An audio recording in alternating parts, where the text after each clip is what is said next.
بسم اللہ الرحمن الرحیم. السلام علیکم ناظرین.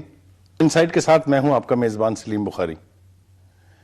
ناظرین، جیسا کہ حالات سے ظاہر ہے کہ اب شاید وہ ڈے زیادہ دور نہیں ہے جب حکومت کو یہ فیصلہ کرنا پڑے گا کہ کیا مذاکرات کے خالی خولی نعرے جو ہیں وہ مزید کچھ وقت درکار کرتے ہیں یا فوجی آپریشن یا ملٹری آپریشن جو ہے اس کا وقت آ گیا ہے. یہ بہت ہی نازک گھڑی ہے. ایک طویل عرصے سے ہم سنتے آ رہے تھے کہ آپریشن ہوگا لیکن باوجود وہ نہیں ہو سکا. دوسری بات یہ کہ مذاکرات کی ہر وہ کوشش جو حکومتی سطح سے ہوئی اس کو جس طرح سے رسپونڈ کیا گیا، چاہے وہ پاکستانی طالبان تھے چاہے وہ افغان طالبان تھے، کوئی نتیجہ ہمارے سامنے نہیں آیا اور بات نہ صرف لٹکتی گئی بلکہ ہزاروں جانیں جو ہیں وہ اس کی بھینٹ چڑھ گئی. کیا ہماری حکومت کی آنکھیں کھل گئی ہیں؟ لیکن اس کے ساتھ ساتھ جو بات سب سے اہم ہے وہ یہ کہ پاکستانی عوام میں یہ احساس بیدار ہوتا جا رہا ہے کہ اگر ان دہشت گردوں کو روکا نہ گیا تو شاید من حیث القوم ہمارا وجود قائم نہیں رہ سکے گا. یہ وہ باتیں ہیں جسے آج ہم اپنے پروگرام کا موضوع بنائیں گے، اور اس پر گفتگو کرنے کے لیے میں نے آج کوشش کی ہے کہ اسٹوڈیو میں بھی ایسے افراد کو زحمت کلام دی جائے جو اپنے اپنے شعبے میں مقام رکھتے ہیں، ایک سے رکھتے ہیں، صاحب رائے ہیں. اور اس کے ساتھ ساتھ ہم کوشش کریں گے کہ کراچی اور بلوچستان کو بھی ٹچ کر لیں جہاں پر دہشت گردی اپنی بدترین صورت میں موجود ہے اور وہاں بھی روز لاشیں گر رہی ہیں. ابتدا کے طور پر میں چلوں گا حامد سعید کاظمی صاحب جو ایک ڈیفنس اینالسٹ ہیں، آپ سارے جانتے ہیں، اکثر پروگرامز میں آتے رہتے ہیں اور اپنی ایک رائے اور اپنا ایک ویژن رکھتے ہیں اس حوالے سے. ان کے ساتھ میرے دوسرے مہمان ہیں شاہد احمد خان صاحب. آپ امریکہ کی ڈیموکریٹک پارٹی کے رکن ہیں اور جان کیری جو وزیر خارجہ ہیں وہاں کے، ان کے بہت ہی بااعتماد ساتھیوں میں ان کا شمار ہوتا ہے، اس لیے کہ انہوں نے ان کی الیکشن کیمپین میں بڑا نمایاں کردار ادا کیا تھا. اور ایک بات اور کہ جو بیک چینل ڈپلومیسی ہوتی ہے اس میں ان کا ایک کوارڈینیٹر کے طور پر بہت بڑا رول ہے. ابھی چونکہ سب جانتے ہیں کہ ایک ڈیلیگیشن پاکستان سے جا رہا ہے جو اسٹریٹجک ڈائیلاگ میں امریکہ کے مد مقابل ہوگا، اور وہاں وہ سب باتیں جو ماضی میں اریٹنٹس رہی ہیں یا وہ باتیں جو آج کسی نہ کسی تکلیف کا باعث ہیں ان پر بات ہوگی، کھل کے بات ہوگی، دو بدو بات ہوگی، اور یہ کوشش ہوگی دونوں طرف فریقوں کی کہ اس کا کوئی نہ کوئی مثبت نتیجہ سامنے آ سکے. کیا ہوگا، کیسی گفتگو ہوگی، یہ تو دیکھیں گے جب یہ ملاقات ہوگی اور اس کے بعد جو نتائج سامنے آئیں گے.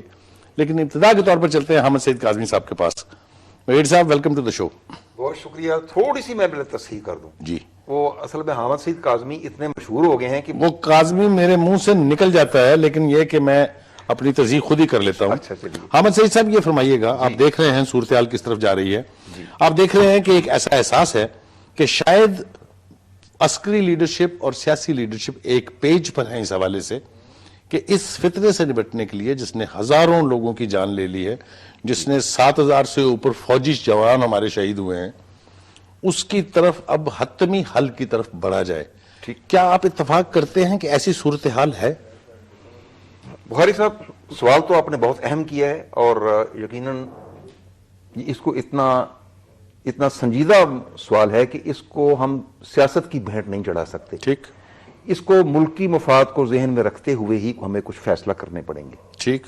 اس میں 3 پوائنٹ میں آپ کے سامنے پیش کروں گا. پہلا یہ کہ جنگ کسی مسئلے کا حل نہیں ہوتی، یہ نیسیسری ایول ہو جاتا ہے بعض دفعہ کہ اس سے چھٹکارا ممکن نہیں، as a last resort inevitable ہو جاتا ہے. انیویٹیبل. ٹھیک. Not a matter of choice. Not a matter of choice. ٹھیک. کمپلشن. ٹھیک. نمبر 2 کہ جنگ صرف دوسرے فریق کو مذاکرات کی ٹیبل پر لانے کے لیے کی جاتی ہے تاکہ جو بات وہ ڈائیلاگ سے نہیں مانتا وہ جنگ کو کے زبردستی اس کو حکومتی رٹ کے تحت اس کو مذاکرات کی ٹیبل پہ لایا جائے. بالکل دوست. اور اس میں یقینی طور پر ایک فریق ہوتا ہے جو فاتح ہوتا ہے جس نے مورل اسینڈنسی حاصل کر لی ہوتی ہے، دوسرا فریق وہ ہوتا ہے جو پہلے سرکش ہوتا ہے اور اب وہ بات چیت پہ تیار ہو جاتا ہے. ٹھیک. تو میرا سوال یہ ہے کہ اگر ہم مذاکرات کی جو ماضی میں بات کرتے رہے ہیں اس میں جو ہمیشہ سے نان سٹارٹر رہے ہیں. Right, naan starter. ٹھیک. نان سٹارٹر اسی واسطے رہی ہے کہ گورنمنٹ کس پوزیشن سے جا کے کس سے کے بات ساتھ کرتی ہے. ڈائیلاگ کرنا چاہتی ہے. سو مچ سو کہ ان کو آپ نے ایک سٹیج پہ ان کو سٹیک ہولڈرز بھی قرار دیا. یعنی اتنی غیر سنجیدہ بات کہ ان کو آپ سٹیک ہولڈرز قرار دے رہے ہیں کہ جو فرد ریاست کے جو خلاف بیسیکلی انسرجنسی میں انوالو ہے. Absolutely right. وہ ہتھیار اٹھا لے تو وہ سٹیک ہولڈر ہو گیا. میرے خیال میں کہنے والے رانگ میسج. سٹیک ہولڈر کا مطلب بھی نہیں آتا تھا کہنے والے کو. ٹھیک. چلیے اب صورتحال یہ ہے کہ میں نے آپ ہی کے ایک سابقہ پروگرام میں ذکر ہوا تھا تو میں نے عرض کیا تھا کہ آرمی ظاہر ہے کہ ایک فوج کا اس کا ملک کا ایک ماتحت ادارہ ہے, گورنمنٹ کے تحت ہے اور احکامات یا فیصلہ گورنمنٹ نہیں کرنا ہے. تو پھر کیا فوج اور حکومت دونوں اس چیز کے لیے ذمہ دار ہیں کہ انہوں نے ماضی میں مذاکرات کی رٹ لگائے رکھی اور کیا کچھ نہیں؟ تو میں کہوں گا نہیں, بلکہ فوج نے غالباً یہ کہا ہوگا کہ آپ یہ شوق ضرور پورا کر لیں, اگر اس سے معاملہ سدھر سکتے ہیں تو کیا ضرورت ہے جانی نقصان کی. ٹھیک. گڑ دینے سے مرتا ہو تو زہر دینے کی کیا ضرورت ہے, کیونکہ جب بھی آپریشن ہوگا دونوں طرف سے کیجولٹیز ہوں گی, دونوں طرف سے نقصانات ہوں گے, بستیاں مسمار ہوں گی, کاروبار تباہ ہوگا. تو اس لیے اگر آپ اس سے کام چلتا ہے تو ضرور کیجیے. اب وہ گورنمنٹ نے گزشتہ 5-6 ماہ سے آپ دیکھ رہے ہیں کوشش کر دے کہ وہ نان سٹارٹر ہی رہا, کیونکہ ان کی جو ابتدائی شرائط اس طرح کی ہیں کہ ان کے اوپر کمپرومائز سمپلی انایکسیپٹیبل. آپ کہتے ہیں ہتھیار ڈال دو, وہ کہتے ہیں نہیں. وہ کہتے ہیں پہلے ہمارے قیدی رہا کرو, ڈرون حملے بند کراؤ, امریکی جنگ سے آپ یہ فرما رہے ہیں کہ جو ان کی شرائط ہے ان پر تو بات چیت کا آغاز ہی نہ قابل عمل ہے. ٹھیک. نہ نومن تیل ہوگا نہ رادہ نہ چاہیے. ٹھیک. شاہ صاحب ایک سوال میرے ذہن میں بہت دیر سے الجھا ہوا بھی ہے اور اس کا جواب مجھے درکار بھی ہے. وہ یہ کہ ایک طویل عرصے تک امریکہ کی قیادت کی طرف سے, عسکری قیادت ہو چاہے سیاسی قیادت ہو, یہ مطالبہ کیا جاتا رہا کہ ان ایلیمنٹس کے خلاف جو دنیا کے امن کے لیے خطرہ ہیں اور خاص طور سے پاکستان میں بھی جو عذاب مچائے ہوئے ہیں ان کے خلاف آپ آپریشن کریں. لیکن ایک پرٹیکس یا دوسرے پرٹیکس پر ہم نے اس کو ٹالے رکھا ایک طویل عرصے تک, 6-7 سال تک یہ مطالبہ رہا. لیکن اب جب کہ ایسا دکھائی دیتا ہے کہ شاید حکومت اور فوج ایک پیج پر جس کا میں نے پہلے ذکر کیا ہیں اور ڈی ڈے زیادہ دور نہیں ہے, تو واشنگٹن سے جو آوازیں ہمیں سنائی دے رہی ہیں وہ یہ ہے کہ آپ ابھی آپریشن مت کیجئے, اور جواز یہ ہے کہ چونکہ افغانستان میں الیکشن ہونے والے ہیں تو اس سے وہ پروسیس جو ہے جوپرڈائز ہو سکتا ہے. یہ میں سٹرونگ لفظ ڈویلٹی کا تو نہیں استعمال کرنا چاہتا, لیکن آپ ذرا اس کی وضاحت ہمارے ناظرین کے لیے کر دیجئے کہ یہ کیا ہے. بہت شکریہ بخاری صاحب, اور بہت اچھا سوال ہے یہ. دیکھیے ایک تو پاکستان کی جو فوج ہے وہ تو میرا خیال ہے قریباً 40% کافی عرصے سے اس قسم کے مائنڈ سیٹ سے وہ اپنی اس سے لڑ رہے ہیں. تو یہ بات بھی بالکل ٹھیک نہیں ہے کہ نہیں وہ اس طرح سے, آپ نے ابھی خود فرمایا کہ 7,000 کے قریب فوجی شہید ہو چکے ہیں, وچ از بہت بڑا نمبر ہے, الارمنگ نمبر. کسی جنگ میں اتنے نہیں ہوئے. بات کر رہے ہیں انٹینسٹی کی, تو انٹینسٹی جو تھی وہ بڑھانے کی ضرورت تھی, اور اس میں آف کورس آپ کے سامنے رہا ایمبیگوٹیز بھی بہت زیادہ تھی. آپ کے سامنے رہا کہ کوئی جوان شہید ہو کر کسی گاؤں میں جب اس کی باڈی جاتی تھی تو وہاں کے امام اس کی نماز پڑھانے سے انکار کر دیتے تھے. اور آپ نے یہ بھی دیکھا کہ کچھ ایلیمنٹس جو آرمی کے لوور رینکس میں, ان کا مائنڈ سیٹ کچھ ملتا جلتا تھا کہ یہ صحیح ہے یا غلط ہے, یہ مسلمان ہے یا مسلمان نہیں ہے. بہرحال fast forward today seems like کہ اندازہ تو ہو گیا کہ بھئی یہ کیا ہے, اس مائنڈ سیٹ کے ساتھ لڑنا کتنا ضروری ہے, اس مائنڈ سیٹ کو ختم کرنا کتنا ضروری ہے. اس میں ایک اچھی بات یہ ہے کہ یہ جو موومنٹس ہوتی ہیں, یہ سیپریٹسٹ موومنٹ اور یہ ملیٹنٹ موومنٹس, ان کا کوئی سسٹینیبل ماڈل نہیں ہوتا. آپ کے سامنے آپ نے دیکھی آئرش ریپبلکن آرمی, آپ نے ریڈ بریگیڈ دیکھی, آپ نے تامل ٹائگرز دیکھے, آپ نے کے دیکھا, آپ کے خالصتان موومنٹ دیکھی. ہاں مطلب بہت دیکھی نا. انڈیا کی میں بات کرنے لگا تھا, خالصتان تو ایک ہے, آپ ساؤتھ میں چلے 16 سیپریٹ موومنٹس ہیں, تو سسٹینیبل نہیں ہوتی. انٹرسٹ ہے, فورن کنٹریز کے بھی انٹرسٹ ہوتے ہیں, جو اینٹائی پرٹیکولر اسٹیٹ ایلیمنٹس ہوتے ہیں ان کے انٹرسٹ ہوتے ہیں, لیکن سسٹینیبل نہیں ہوتے یہ. تو یہ جو بیل کرو ہے یہ اب اینی وے اس کو وینش اینی وے. لیکن یہ ہے کہ ایک جو جس طرح سے اب ایکشنز ہو رہے ہیں, جس طرح سے اس کو ختم, اس مائنڈ سیٹ سے